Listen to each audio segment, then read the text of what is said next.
Kemudian yang ketiga, zakatnya. Kadang kita tuh zakat tuh kan padahal dari usia 4 bulan di dalam kandungan sudah sunnah untuk ditunaikan zakat fitrah. Dan setelah lahir bahkan ya dicatatkan wajib kita untuk mengeluarkan zakat fitrah untuk anak-anak kita juga. Nah, ketika anak sudah mulai masuk SD, saya pernah tanya kepada anak-anak di rumah Quran, kalian tuh wajib bayar zakat loh, tahu nggak? Wah, wajib Ustaz. Iya, wajib bagi orang tua kalian. Ah, kalian pernah bayar zakat nggak? Ada yang bilang, iya, aku tahu ayah bayar zakat ke masjid, aku diajak. Tapi ada juga yang nggak bingung, kapan ya ayah bayar zakat? Kayaknya ayah aku belum bayar zakat, Ustaz, katanya. Perlu kita ya, bahkan saya anjurkan dari beberapa literasi para ahli parenting itu bagaimana diajarkannya itu ya, agar tadi aspek sosialnya juga terbangun ya, aspek psikologisnya dia juga semakin baik. Itu kita beli beras dan kita ajak anak kita yang masih SD itu datang langsung ke fakir miskin, ke mustahiknya. Nah, ini tuh beras sekitar 3 kilo yang Allah wajibkan kepada kita, yang kita tunaikan ya, dan diberikan kepada orang yang berhak. Si anak juga jadi berpikir kan, wah luar biasa nih. Agama Islam adalah agama sosial yang memperhatikan ya kehidupan sesama umat Islam. Jadi jangan cuma ditransfer, sekarang kan gampang ya, zakat itu transfer selesai. Anak kita kehilangan nilai Islamnya tentang zakat itu. Selanjutnya adalah tentang saum Ramadan. Nah, bagaimana lihat para sahabat mengajarkan saum Ramadan kepada anak-anaknya. Bahkan jika mereka lapar, maka kami berikan mainan-mainan kepada anak kami. Ya, kalau kita kan, kalau anak kita lapar, kenapa? Boboin. Nah, kalau anak kita lapar udah masak telur gitu. Ya. Dan ada penanaman yang salah kepada anak kita nanti terkait misalnya saum sampai zuhur. Hati-hati, ya perlu berhati-hati. Kenapa? Khawatir ada pemahaman bolehnya saum sampai zuhur. Sehingga lihat terjadilah remaja-remaja SMA yang merokok di siang bolong bulan Ramadan, yang makan di warteg di siang bolong Ramadan, karena sudah biasa dididik oleh orang tuanya dari semenjak kecil saum dari subuh sampai zuhur. Bilang tetap di awal, nah saum itu wajib dari terbit fajar sampai terbenam matahari.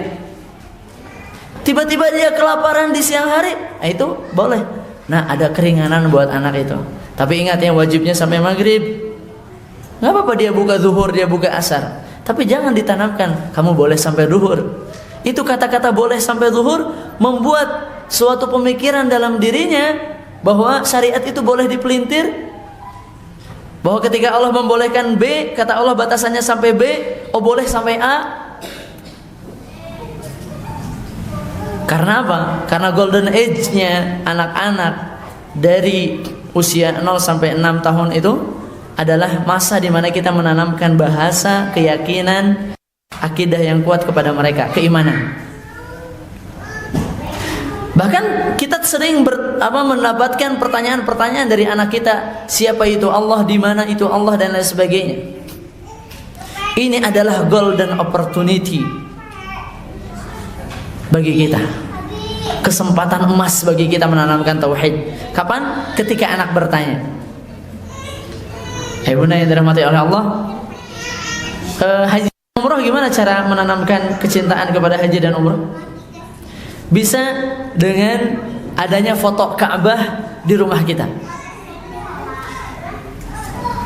dan boleh mengunjungi replika Ka'bah di beberapa tempat. Insya Allah dari semenjak kecil dia selalu bercita-cita. Bahkan kalau bisa ditambahkan dengan Masjidil Aqsa. Ya. Jadi nanti nih, seperti anak sebesar ini, kalau dia diajak aksi bela Palestina, yang dipikirkan aksi bela Palestina itu pergi ke Palestina gitu kan. Saya ingin ke Al-Aqsa, saya ingin ke Masjidil Haram, ke Nabawi. Fudail bin Iyad berpendapat tentang salah satu tafsir di dalam Al-Quran. Ayah bunda yang dirahmati oleh Allah, ihdinas siratal mustaqim. Benar-benar apa artinya ihdinas siratal mustaqim? Baik, kalau ayah-ayah apa artinya ihdinas siratal mustaqim? Ya Ustaz Afri, tunjukilah kami.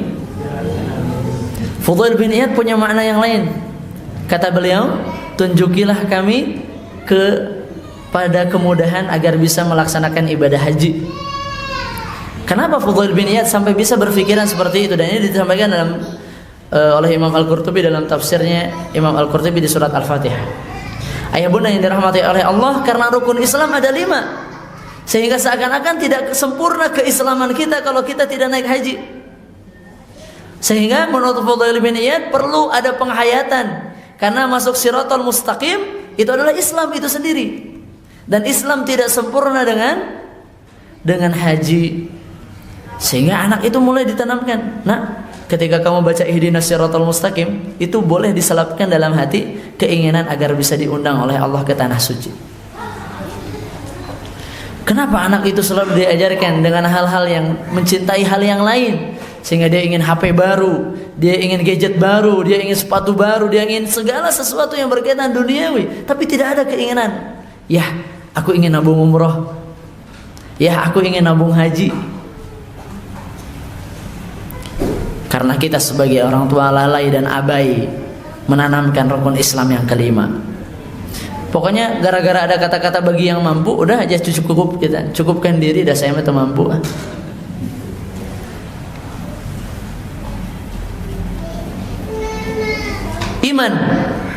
Iman kepada Allah. Jadi memang perlunya slide-nya harusnya satu-satu ya. Mohon maaf. Mudah-mudahan kalau ditanya, ya Allah itu bagaimana, Allah itu di mana, Allah itu seperti apa, Allah itu siapa. Momentum itu sekali lagi itu adalah golden opportunity, di mana kesempatan emas, al-waqtu al-dhahabi atau al-fursah al-dhahabiyah, kesempatan yang sangat emas bagi kita untuk menjelaskan tauhid. Dan kesempatan agar mereka suka bertanya dan suka membaca. Contohnya kita sediakan buku-buku yang menunjang. Saya bikin ada contoh buku nih. Mungkin ada sebagian yang punya buku ini, Little Abid. Di dalamnya ada tentang tauhid, dan ini khusus untuk catatan untuk ayah bundanya. Bagaimana membimbing anak kita tauhidnya dan lain sebagainya nih, seperti aku rajin mengaji, aku rajin sholat. Kenapa? Nanti ini hanya penjelasan untuk ayah bundanya. Nanti bukunya khusus satu-satu judul ini ada bukunya.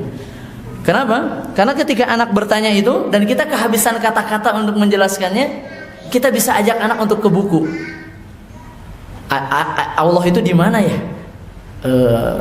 Kayaknya bagus kita baca buku ini. Yuk baca buku sama ayah. Jadi dia juga berpikir bahwa buku itu sumber ilmu. Jangan pernah ada kata-kata, jangan nanya terus dari mulut kita. Itu akan membuat anak tidak suka ilmu. Akan membuat anak, ya tentunya dia tidak tertarik dengan ilmu syariat nantinya. Dia bertanya lah, pertanyaan yang sangat luar biasa. Di mana Allah? Bagaimana Allah? Allah itu kemana? Allah itu siapa? Lalu kita bilang, kamu nanya terus. Udah gak usah nanya nak. Kamu bobo, tidur siang ya. Kamu nanya yang kayak gini, kita mau berangkat sekolah nak. Gak usah bertanya kayak gitu. Udah ustadz nanti gak jelasin di sekolah. Wah. Ini membangun ketidakpercayaan kepada orang tua.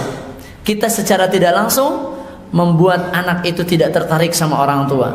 Hati-hati, efeknya nanti setelah dewasa dia tidak tertarik berbakti kepada kita. Benar-benar tahu ada yang menulis buku bestseller, tiga-tiganya anaknya dokter. Saya lupa nama bukunya itu.